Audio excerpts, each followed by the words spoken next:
Today's talk is about integrity and purpose. It can be very tempting to try to control the future, to try to make decisions, make choices, say things, do things in an attempt to control the outcome. Makes total sense. That's what we're taught to do. We're taught to think forward, think about what we want, and then act in a way that will get us there. But there's some problems with that. One of the big ones is that we're using our logic and our intellect to make those decisions about what we think should happen, and we're using our logic and our intellect to try to figure out and decide what we think is best. And our logical brains are way less effective and efficient and accurate than the deeper wisdom of the universe, the deeper wisdom that flows through us when we can quiet and get present. In our body, the vast majority of the systems of our body operate absolutely independent from our conscious mind, from our intellect. We don't have to figure out how quickly we should breathe if we want to be running. We don't have to figure out what the white blood cells should do if they're going to fight off a bacteria. We don't have to understand the balance of bacteria in our gut. We don't have to do any of that stuff. It all is regulated via the natural order of the universe. This eons of cycles and systems that have just been working perfectly.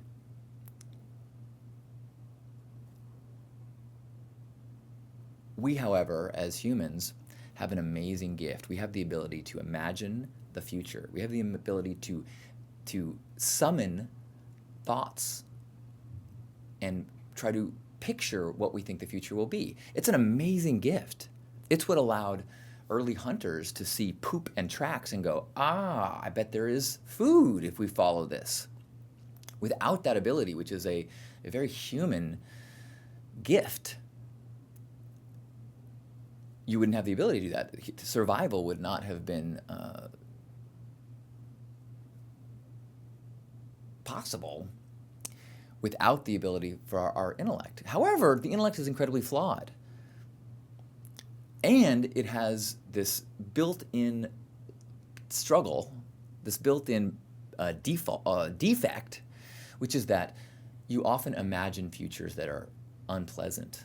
We spend tons of our time, tons of our intellect and our intellectual brain imagining negative futures that never happen, stress, or past regrets, guilt.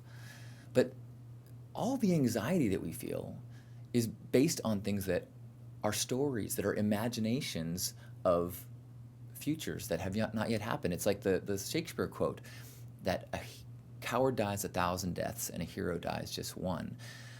The coward, every time they have this imagined future of pain, suffering, loss, they experience that over and over every time you worry. Whereas the hero, if they can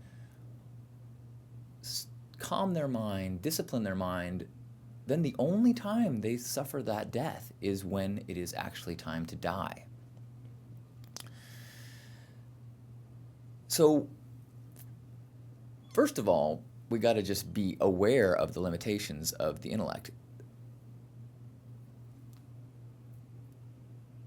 We also just don't know what's best. Often we think we're doing something that is a benefit to ourselves, to our community, to our country, but it's based on a story that we believe. Every tyrant in history, every extermination of a people was done by someone who believed a story that was a way to make the world a better place. I don't believe there are evil geniuses that are plotting to destroy humanity. There are people who have stories about another type of person or another country, and they believe that for them to make the world a better place, they have to do these things. And they might say, I'm courageous for making this hard decision, But it's based on an intellect. I do not believe that if you tune in to the deep wisdom that flows through us, that you could make a decision like that. So what we need to do is let go of the desire to control the future, which is very hard. It's against everything we've been trained, and instead try to tune in to that flow of the universe, that flow that regulates our body, that flow that understands what is needed in every moment that will lead to a correct outcome. We've done so many things, in medical science. Most of it has been advantageous, but we're occasionally learning about things where, because we don't understand the cosmic flow of everything, our attempts to fix things cause all sorts of other damage. But what about even antibiotics? This miracle cure for illness, we're now learning is having effects that we don't quite understand. There's theories that the massive rise in allergies, even perhaps this rocketing gluten insensitivity that is all over the place, could be due to the fact that we're killing way more bacteria than we should. That we actually need this bacteria, these countless foreign things in our gut that help us digest or do way more than we ever understood. And so without understanding the whole system, which is beyond our understanding, we are in a bad position to make intellectual decisions about what will make a better future. So what do? You have to tune in to the present moment, make a decision that is in integrity, and then have faith. The mantra that I go back to: be present, have integrity, align with love. If you try to make a decision from that place, instead of a decision of how I'm going to fix the world or change the world or get to this destination, but instead make a decision from being present, having integrity, aligning with love, for that decision, if that decision is in alignment with the flow of the cosmos, the flow of all things, the flow of seasons and babies being born and photosynthesis and all the miracles, then it will lead to the right place. If you tried to keep a bulb flower from dying, you would rob it of the cycle that it requires to grow and blossom. There are ebbs and flows required for all things. So when you tune in and make that choice and can let go of your attachment to outcome, you open yourself to this wisdom that is so much larger than you. It's scary and dangerous because it will inevitably lead you to some place that you didn't want to go, that you think is wrong. It might make you lose a friendship, it might make you lose a job, it might make you, who knows, but it's not what you wanted in that moment. It's not part of the plan to get where you think you need to go. But if it is a choice in alignment and in flow, it will get you to the right place. Of course, it requires faith in that cosmos, in that unraveling of the universe, to do that. And I don't mean faith as in belief that there's this person or God that operates on intellect. There isn't some guy deciding with his white beard that this person should win a Grammy and this team should win the Super Bowl. I'm talking about faith in this order that is way bigger, deeper, more timeless than anything that our intellect can even understand. Intellect is logical. Intellect requires thinking about one thing at a time. This wisdom understands all things at all time. That wisdom, maybe you could describe it as God. I believe it is also could be described as love. It is the perfection of the universe. And when we can have faith in that, then we don't need to decide things to figure out the future, to make things happen. We just need to get out of the way and listen and tune in to what we're supposed to be doing in that moment. Act in the flow. And so I had an experience this weekend that was this beautiful reminder of that. this incredibly beautiful young couple listened to my talk about this very topic. And afterwards, they came up to me and they shared with me a story. Their first date was at Burning Man this year at Pink Heart at my camp. And so they were supposed to meet there. I don't know what the reasoning behind that was, but they were going to meet at Pink Heart. Actually, I think it's a great place to meet someone for your first date. The perfect place. But so they met at Pink Heart, or they were supposed to meet at Pink Heart. And the woman, she was there, she couldn't find the man, walked around for a while, was a little frustrated, and was getting ready to leave. And she shared with me that I approached her and insisted that she stay and have some ice cream. I said, I know the line is long, but I will wait for you in this line. If you want to keep looking for whatever you're looking for, you just stay here, have some ice cream. Whatever it is that's making you frown is going to work out. I think I remember saying that. I probably insisted to a lot of people that they should have ice cream, but rarely so insistently. So she stayed, ended up meeting this man, and they've been together ever since. They've had the love of their lives. They are soulmates. They couldn't stop gushing about each other. It was just, they were such a beautiful visual couple. Their love was so beautiful. And they shared that their connection would not have happened if I didn't act from that place of presence in that moment. Without knowing it, I was just acting with what I felt was right in that moment. And in doing so, opened myself up to be a vessel of the universe, to be a vessel of love, to be an agent of the cosmic plan. I was an angel on their behalf by acting from that present place. Isn't that cool? I had no idea. And she came up to me and she was like, I just wanted you to know how powerful that interaction was to the unfolding and the paths of our lives. And who knows how many stories like that there are. And that's a good thing to remember, because one of the things that we get tempted to do is we feel obligated to fix the world and to change the world. That's part of the reason that we want to control the future. We want to make the world a better place. We want to do grand things. We want to make a difference. But if we're trying to make a difference from the intellect, from that conscious mind, we're doing so based on a story. And the desire to be grand and big it's vanity. It's pride. We all are a cell in the cosmic body. We all play our perfect role, whether we are a cell in the lung, or whether we are a cell in the brain, whether we are a cell in the heart or bone marrow or fingernail. Every cell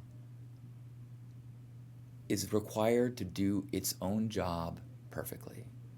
And if that's all they do, the system is healthy. If a cell, however, decides that what they need to do is make a difference and change the world, that kind of cell is called cancer. And so we need to be very careful about the temptation to do grand things. Now, we may do grand things, but it must be guided by that inner wisdom, that cosmic flow. I think that's a very calming thing. I used to be very stressed and I felt a lot of pressure to be seen by many people and to be famous. And I was so frustrated by, anytime I would see somebody that I thought was a peer, maybe getting recognized for something, there was a part of me that really was, jealous and angry, until I finally realized that my role is simply to be in integrity. My role is to simply sing my song and speak my truth. And if I can do that, and it is truth, it will resonate with the people that it's supposed to. If I'm playing my song and there's 10 people dancing, then I have succeeded. There are people dancing to my music. But if I am singing my song and there's people dancing and all I can do is think, man, I wish I was playing a monster arena right now, then I've missed the whole point. I've fallen into the trap, and I will always think that I need more. And I will miss that true joy of being in truth and that truth being received, of spreading light and that light being received, because that becomes a feedback loop. If I sing and you dance, then that makes me sing stronger and truer. And it just becomes this beautiful thing. An example of that was, again, this couple. This beautiful young woman, after hearing this story about being in integrity and trying to avoid the judgment of others and trying to avoid the voices that say you shouldn't do that, but instead listen to the inner truth about what you should do, she was at the foam bath, which is this incredibly group shower experience. It's unbelievable. But there's a center area where there's this fountain, and this woman felt called to get up in the fountain. And she was like, I've never been naked in public before. There were people with cameras there. I was really worried about, what my uncles might think or what my friends might think if they ever saw a photo of it. And then I remembered your talk and decided to just go with the flow and listen to let the beauty in me shine. And I was actually there when I saw her up on there, and I was like, wow, what a vision. It was truly inspiring. The sun was shining behind her. She was just shining a light so brightly that I couldn't help but be inspired. And here I was being inspired by her light, which was turned on by my light.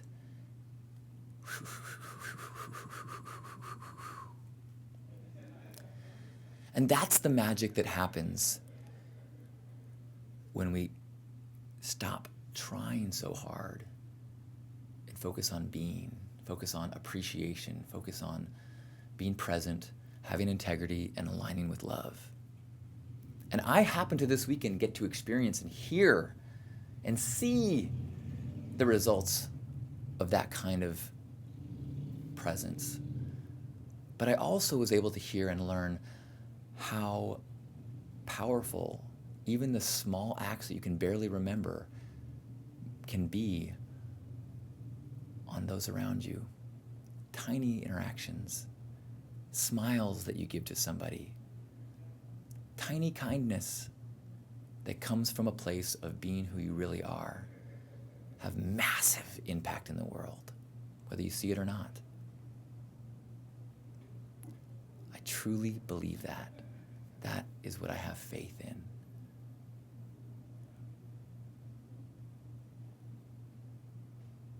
And I have faith that if we all do that, that is the way the world is changed. That is how you make a difference. That is how healing, peace, love envelops us all, is when we all tune into our truth and be the perfect cell that we're supposed to be in this cosmic organism. So thank you for being you. Thank you for shining your light, for inspiring in tiny, tiny ways that feedback loop and snowball and become grand and massive ways. Thank you for who you are in the world. I love you. Namaste. Let's have a hug. Wherever you are, grab yourself by the shoulders. And be aware of the perfection of this body. Tune in to the countless cells doing their perfect job simply. And in doing so, allow you to to be this incredibly complex, self-healing machine that allows you to feel and see and taste and appreciate this incredible universe. We are then one cell in that universe. Our gift, our conscious mind, our awareness, our intellect, it is a gift that lets us appreciate and notice and be aware of this universe. And we must treat it with respect and understand its limitations. So let's say thank you, intellect. Thank you, body. And then thank you for that divine cosmic light inside us, that flow that we are. Let's take 3 breaths and just fall into, allow that flow to flow through us. Breathing, beating, part of the cosmic cycle. 3 breaths, in through the mouth, the nose and out through the mouth. Ready?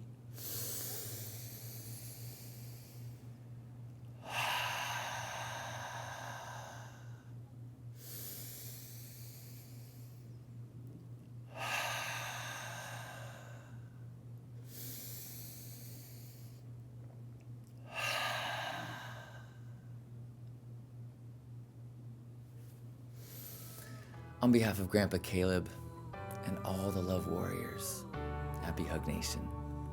Thank you.